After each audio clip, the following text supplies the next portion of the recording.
Okay, so now we're finally ready to get into some real detailing. Perhaps this is the part that some of you like the most or the least, but it is a lot of fun. It'll really bring the face to life. Before I start, I want to call your attention to my polygon count up here. I'm at 500,000, so you can really see how quickly your polygon count shoots up. So I'm just going to do a little test. I'm going to set it back down to low, back down to 150K, and see what I get. First, I'll just look at my wireframe and see what that looks like. And now let's just see what kind of magic this can perform as it goes through the process.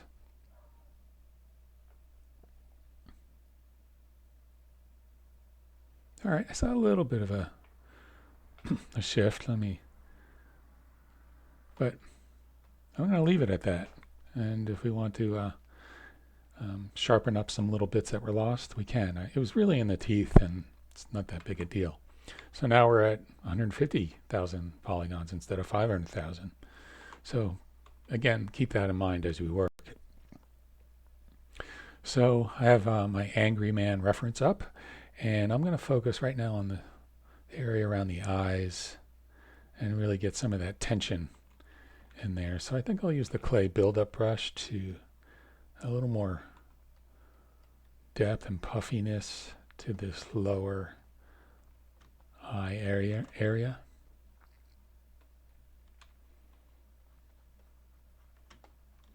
We could bring in our slash brush, start to indicate the indentation. Also, you can see what's happening around the eyes. We get these things called crow's feet, which are just the wrinkles radiating out. So using the slash brush, I'm going to draw a few crow's feet.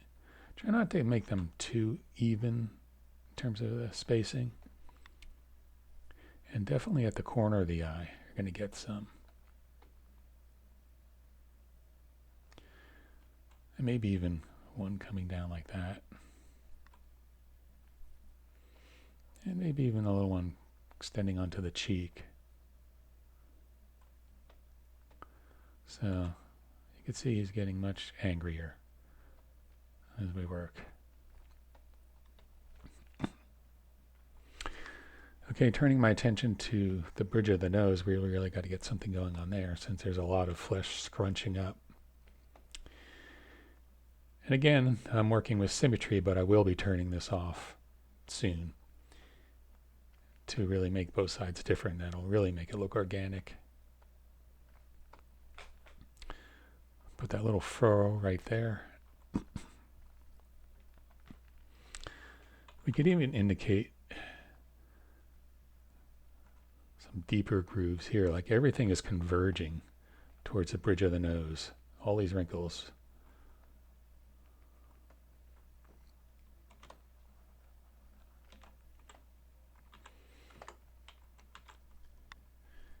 You can make that a little deeper.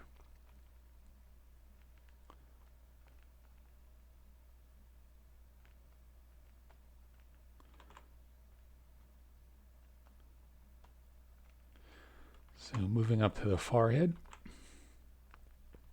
I got that little groove going there. If you like, you could even add some horizontal wrinkles, but keep in mind his face is making a frown, so the lines are going to come down, the wrinkles.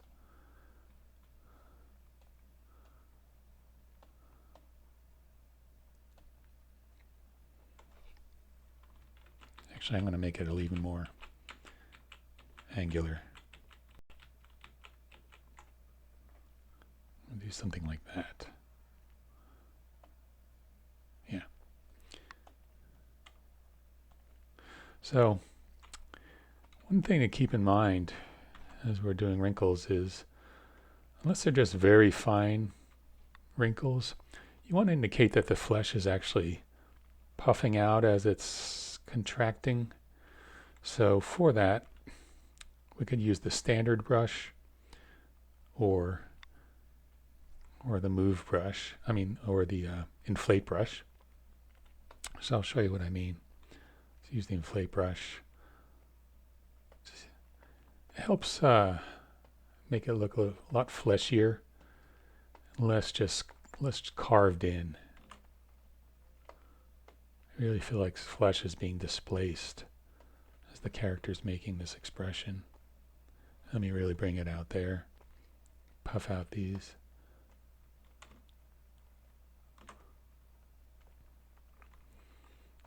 Here too.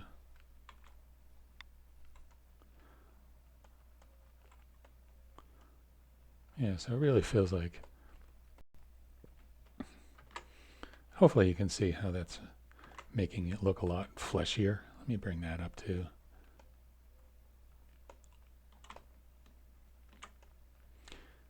And again, you can go in with your cut brush. I mean the slash brush.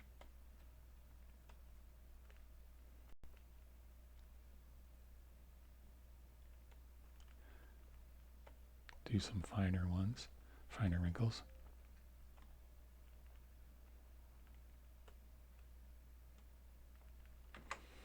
Zoom out a bit. Yeah.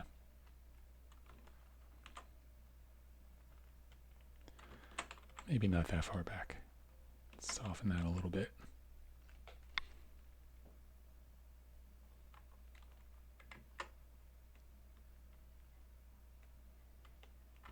Okay, I'm digging it. Let's move on to the horns. So now I'm going to turn my attention to refining the horns and adding some details to them. So as you can see, even in this shaded view, they look pretty low poly. If I turn on my poly lines, we can see that they are. So what I'm going to do, just to give myself a little smoother base to work on, I'm going to do that trick where I bring up my standard brush. I'll turn the Z intensity down to 0, and I'll just do a stroke over it in the surrounding areas. It's a little better base to work on. And then I could hit it with a smooth brush. Okay, so to the left hand side of the screen, you can see I do have some reference. Always good to have reference. Just use it as a starting point or as an inspiration. So I am going to create these lines going through it. Not going to make as many on a real horn, but I'm just going to indicate those lines. And again, don't make them so regular in terms of how close they are together. Meaning don't make even strokes all the way across. It's very hard to do since I think that seems to be our natural inclination. Just do the same sort of stroke over and over again. But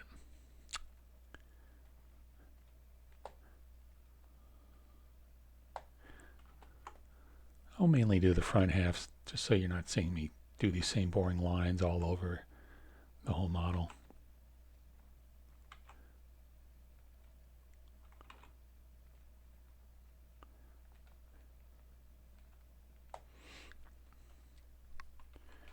And we'll take it all the way up to the tip. You can make your brush smaller. Start to carve in some sharper areas. And also what I'd like to do is get these little nobules. Is that even a word? So I think I'll go back to my standard brush, up to Z intensity. Again, the hotkey is U.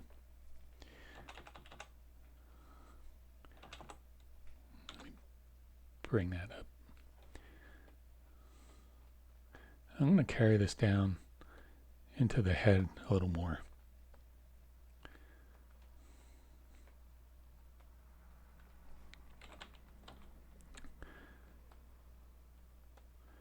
I don't know, maybe we can make these their own little sharp bits that merge into his forehead.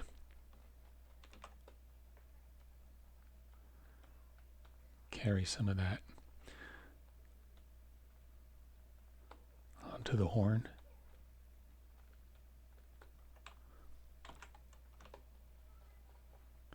I'm hitting it with a smooth brush right now. So as you can see, now I'm in the 600,000s in terms of the level of detail.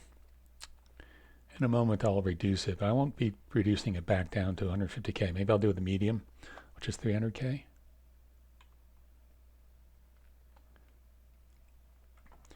Using the inverse, I'll sharpen some of these little bumps. Add some definition between them.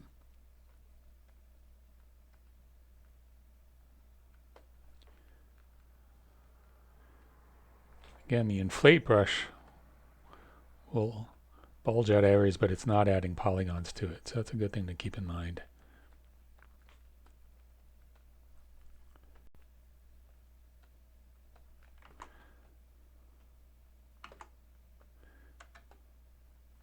Alright, so let's see what happens if I reduce it to 300,000 polygons.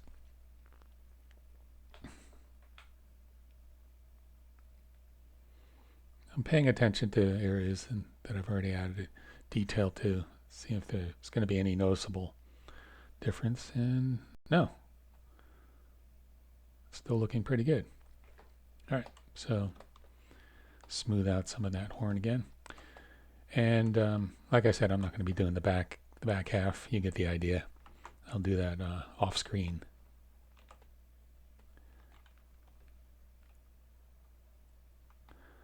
Alright, and with that, I think I will call the horn detailing done for now.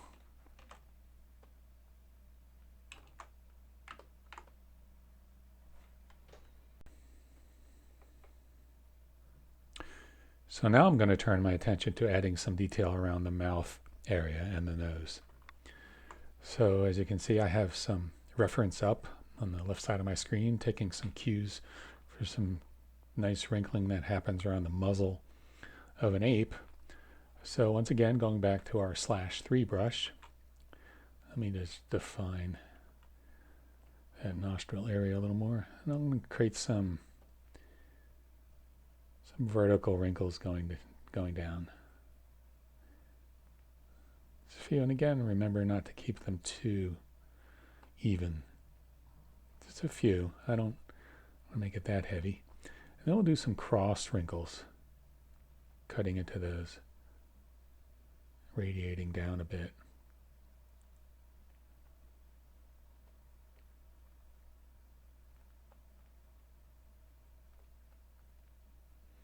Okay, then I'm going to go the inflate brush just a little bit.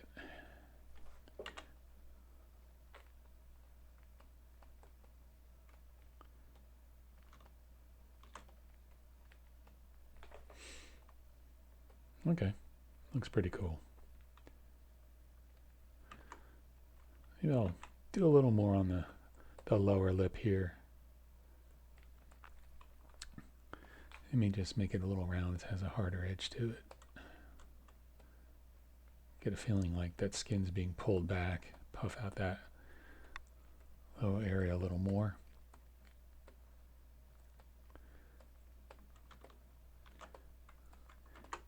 If you're so inclined, you can try to add a few wrinkles around the lips.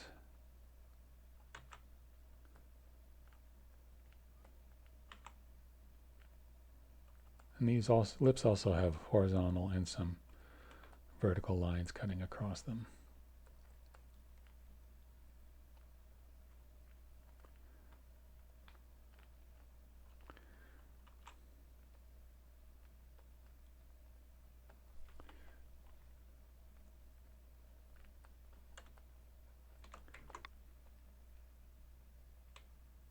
Okay, that's the mouth area.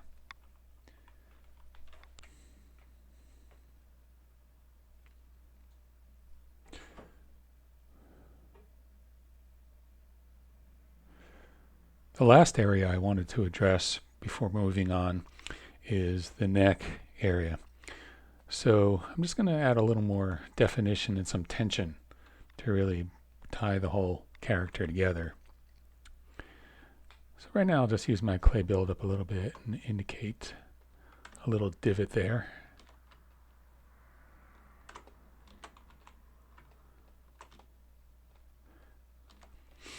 As you can see, the shoulders are a little bit low poly, so I'll do that trick again. Just paint on some more polygons. And then I'll smooth it out. Just wanted to puff up his shoulders a little bit more. Get a real sense of some. He's really leaning forward.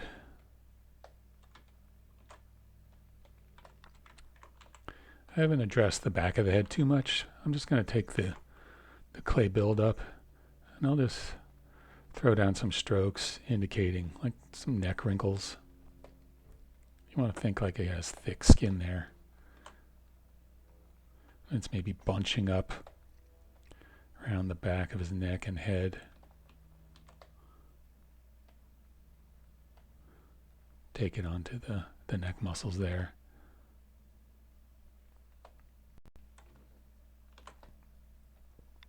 Going with the slash brush. Define it a little bit more.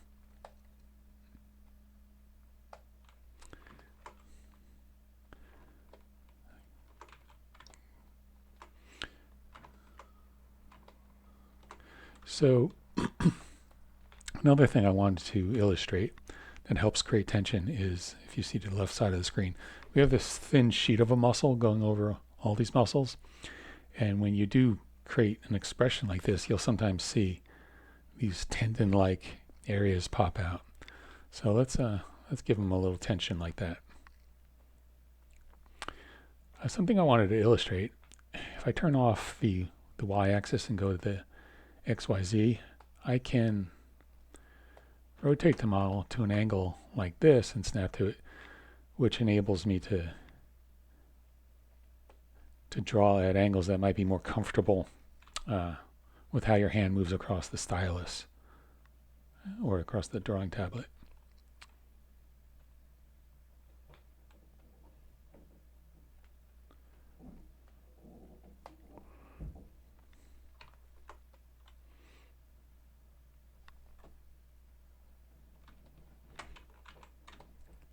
Smooth these out a little bit.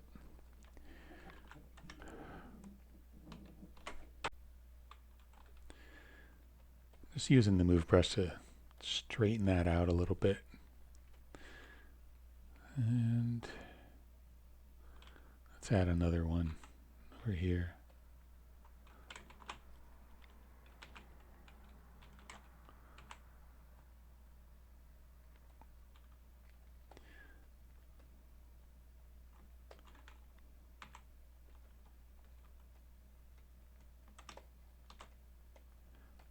You could even use the slash brush in the inverse manner to really sharpen up the peaks of those tension lines.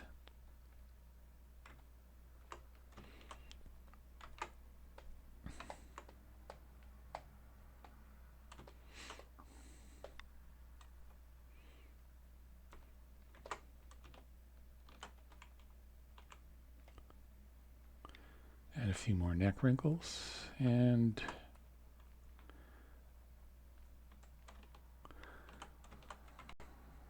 okay, I think we'll call it done on that stage. Now let's move on to making him asymmetrical.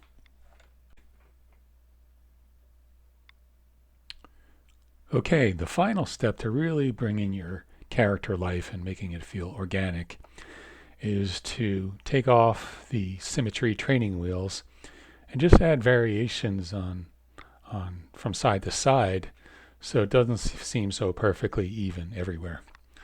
So what I recommend is saving out a version of your model in this nice symmetrical state in case you want to go back to it, and then turning off the symmetry and saving the new model out in a different file name.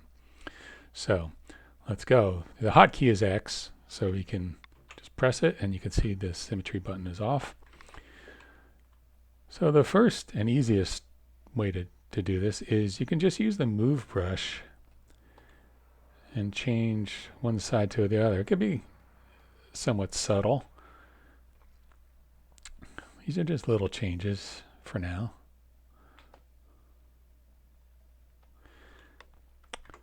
You know, this wrinkle in the forehead in the center line, we can make it slightly askew, slightly off center. Make little changes to the nose. So maybe he's snarling more on one side than the other. So I can push this one up even more.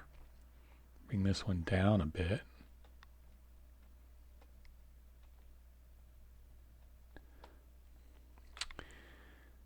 We can play with the ears a little too. Again, all this helps.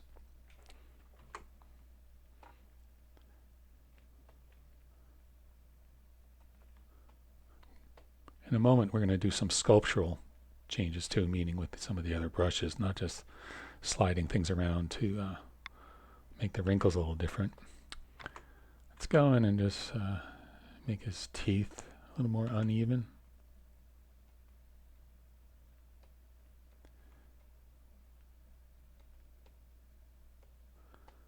Gives a little more jagged feel to it.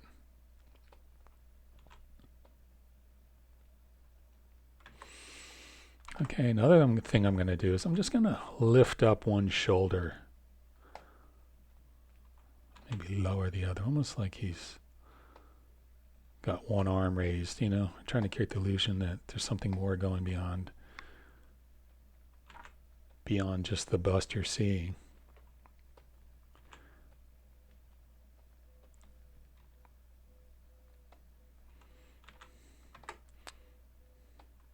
Okay, so far so good. Hopefully you could already feel the change and how it's already feeling a little more alive. Another thing we can do, if you so desire, let's alter one of his horns, not just by moving it a little, but let's make it maybe look a little broken. So if you remember, if we have the smooth brush at a higher setting, we can kind of melt away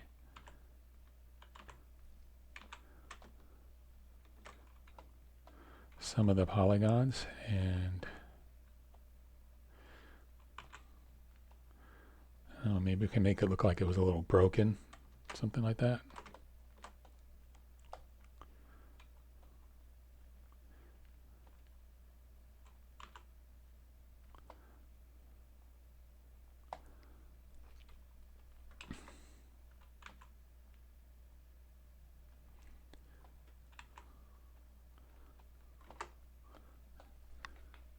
Yeah, so his horns are asymmetrical. All right, now let's go in and address some of this detail.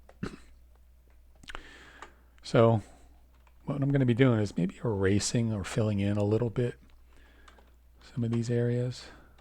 I'm going to be careful not to lose too much of the polygon count there. But what I want to be doing is just not having the same wrinkles on either side. So take my slash brush, maybe have this wrinkle go across like that. Go back to our inflate brush, puff it out a little bit.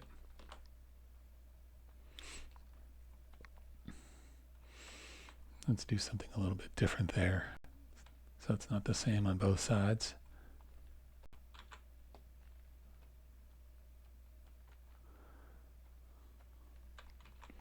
We could smooth out one side a little more than the other.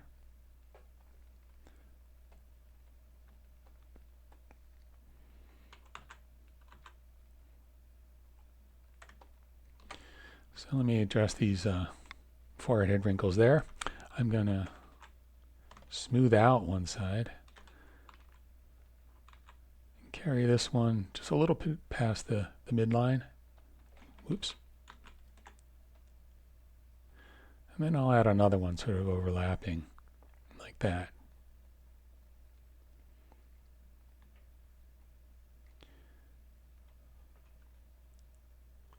And back to my inflate brush. Just add a little bit of skin puffiness. Pinch those together. So lastly, let's address the eyes. I'm going to do the same thing I did before, just erase some of these wrinkles so they're not exactly the same.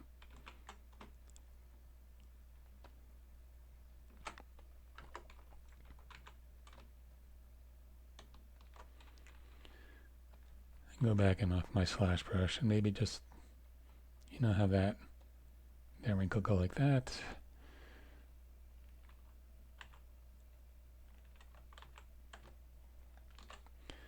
Have another one there.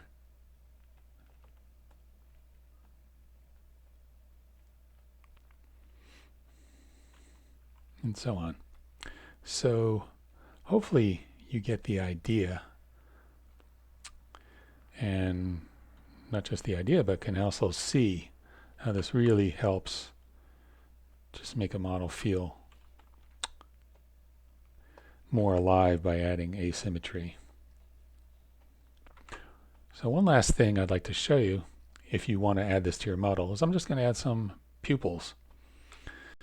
I saved this to last because we don't want to have the pupils perfectly symmetrical. It'll just have like a dead stare to space, so that's why I turned off symmetry. So we could have him looking in a direction. So let me just use my clay buildup. And then this side, it'll be more towards the corner of the eye there.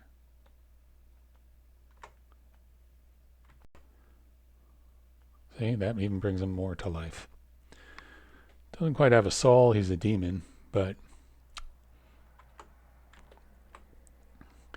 again, you don't have to add the pupils, it's up to you, but I think it does bring something to it.